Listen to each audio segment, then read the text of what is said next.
بسم اللہ الرحمن الرحیم۔ کون، کب، کس وقت، کس جگہ پر، کس کیفیت میں دنیا سے جائے گا، کون بتا سکتا ہے؟ میڈیکل سائنس اتنی ترقی کر چکی ہے، بہت ترقی کی ہے میڈیکل سائنس نے، انٹرنل میڈیسن کے شعبے نے بھی اور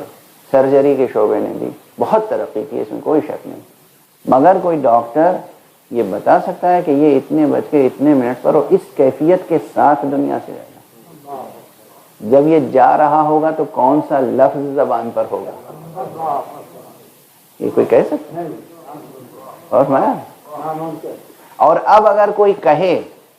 کہ فلاں شخص جب اس دنیا سے جائے گا تو ممکن نہیں ہے کہ جب تک اس کے گلے میں صلیب نہ ڈال دی جائے اس وقت تک یہ دنیا نہیں چھوڑے گا، اور یہ بات ہو کر رہے یا اور اسی طرح، اب بس وقت میں دامن وقت میں بالکل گنجائش نہیں ہے، تو میں یہ عرض کروں کہ رسول اللہ صلی اللہ علیہ وآلہ وسلم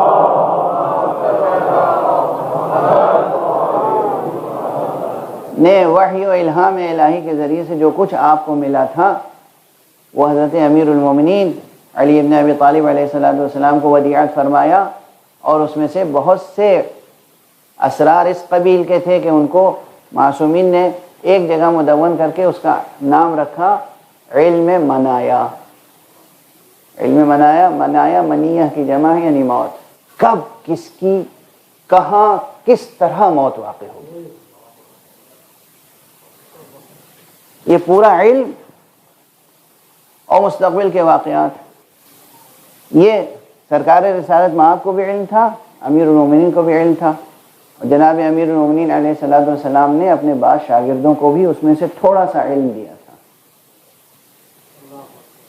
جیسے حضرت میثم تمار کو، جیسے حضرت رشید حجری کو،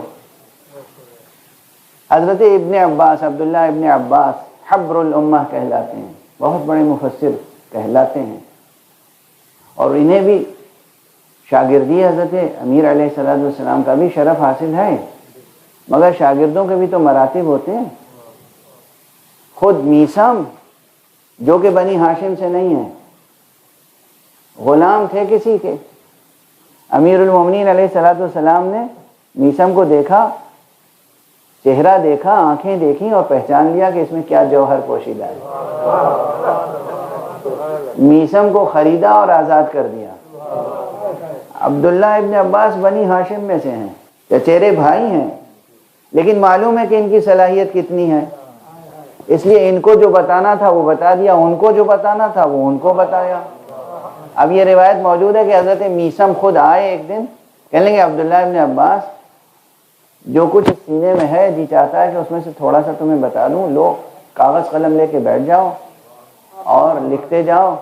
انہوں نے لکھنا شروع کیا، پہلے تو خوشی خوشی، اس کے بعد گھبراہٹ شروع ہوئی، پھر حیرت شروع ہوئی، پھر اضطراب شروع ہوا، اور نتیجہ یہ ہوا کہ کہا میثم تم کیا کہہ رہے ہو، یہ کیا بیان کر رہے ہو، اور وہ کاغذ اپنے ہاتھوں سے خود پھاڑ دیا، برداشت نہ کر سکے، تحمل نہیں تھا، اور میثم مسکراتے رہے۔ اور اس موقع پر میثم نے جو انہیں واقعہ کربلا کی اطلاع دی اور کہا عبداللہ ابن عباس آقا حسین کربلا میں شہید ہو جائیں گے اور تم ان کا ساتھ نہیں دو گے اور زندہ رہو گے، اس وقت عبداللہ ابن عباس نے کہا اور آپ؟ کہا میں حسین سے پہلے شہید ہو جاؤں گا۔ بس